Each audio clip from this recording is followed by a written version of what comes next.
भागवत महापुराण की जय। कृष्ण कन्हैया लाल की जय।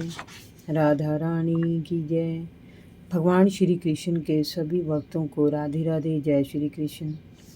आज मैं आपको सुनाऊंगी भागवत महापुराण में पंचम स्कंद में 22वां अध्याय, भिन्न भिन्न ग्रहों की स्थिति और उनकी गति का वर्णन।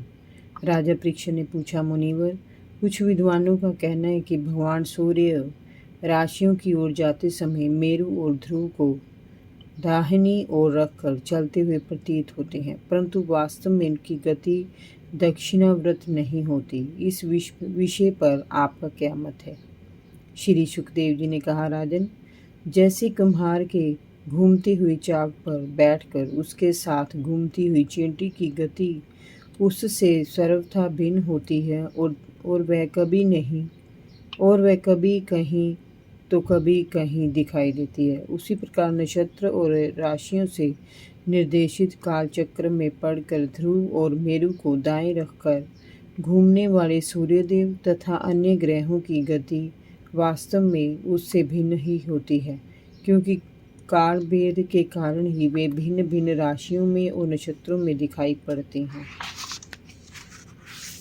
वेद और विद्वान योगी लोग जिन आदि पुरुष के स्वरूप को जानने का नित्य प्रयास करते हैं, वे भगवान नारायण लोगों के हित के लिए और कर्मों की शुद्धि के लिए अपने विग्रह काल को 12 मासों में बांटकर उनका 6 ऋतुओं में यथा योग्य स्तुति गान कराते हैं।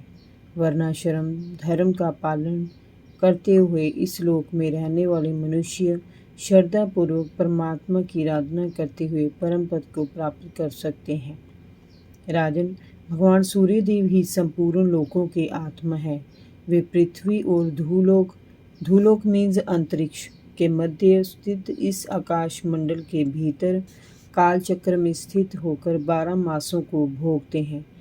इनमें प्रत्येक मास कृष्ण पक्ष और शुक्ल पक्ष का है।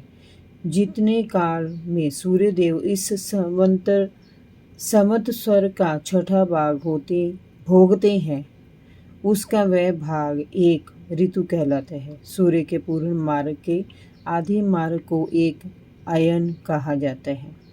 जितने समय में वे स्वर्ग और पृथ्वी मंडल का चक्कर लगा लेते हैं, उसे संवत्सर कहते हैं। राजन, सूर्य की किरणों से 1 लाख योजन ऊपर चंद्रमा है। उसकी गति बहुत तेज है, वह सभी नक्षत्रों से आगे रहता है। ये सूर्य के 1 वर्ष के मार्ग को 1 मास के मार्ग को 2.25 दिन में और 1 पक्ष के मार्ग को 1 ही दिन में तय कर लेते हैं। कृष्ण पक्ष में ये क्षीण होती हुई कलाओं से पितृगण के और शुक्ल पक्ष में बढ़ती हुई कलाओं से देवताओं के दिन रात का विभाग करता है। ये 30-30 मुहूर्त में एक नक्षत्र पार कराता है। ये अन्यमय और अमृतमय होने के कारण सभी जीवों का प्राण अर्थात जीवन है। चंद्रमा की 16 कलाएं सभी जीवों का पोषण करती हैं।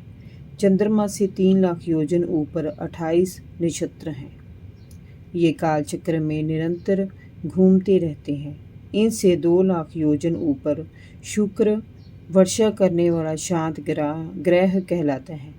ये कभी मंद गति से तो कभी तेज गति से चलता है। शुक्र से 2 लाख योजन ऊपर चंद्रमा का पुत्र बुध ग्रह है। इसे मंगलकारी ग्रह माना जाता है, पर कभी कभी इसकी गति भयानक सूखे को जन्म देती है। इस ग्रह से 2 लाख योजन ऊपर मंगल ग्रह है। ये वर्की ग्रह है। ये अशुभ ग्रह माना जाता है और अमंगल का सूचक है। इससे 2 लाख योजन ऊपर बृहस्पति है।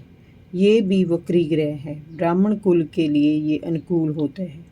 बृहस्पति से 2 लाख योजन ऊपर शनि ग्रह है। ये 30-30 माह तक एक ही राशि में रहता है। सभी राशियों को पार करने में इस ग्रह को 30 वर्ष का समय लग जाता है। ये ग्रह अशांति कारक माना जाता है। राजन, इस ग्रह से ऊपर 11 लाख योजन की दूरी पर सप्त ऋषि दिखाई देते हैं। ये सभी लोगों की मंगल कामना करते हुए भगवान विष्णु के परम पद ध्रुव लोक की परिक्रमा किया करते हैं। ज्योतिष गणना के आधार पर ग्रहों की स्थिति और उनका प्रभाव इसी प्रकार बताया गया है। जय जय श्री राधे। भागवत महापुराण की जय। कृष्ण कन्हैया लाल की जय। राधा रानी की जय। भगवान श्री कृष्ण के सभी भक्तों को राधे राधे। जय श्री कृष्ण।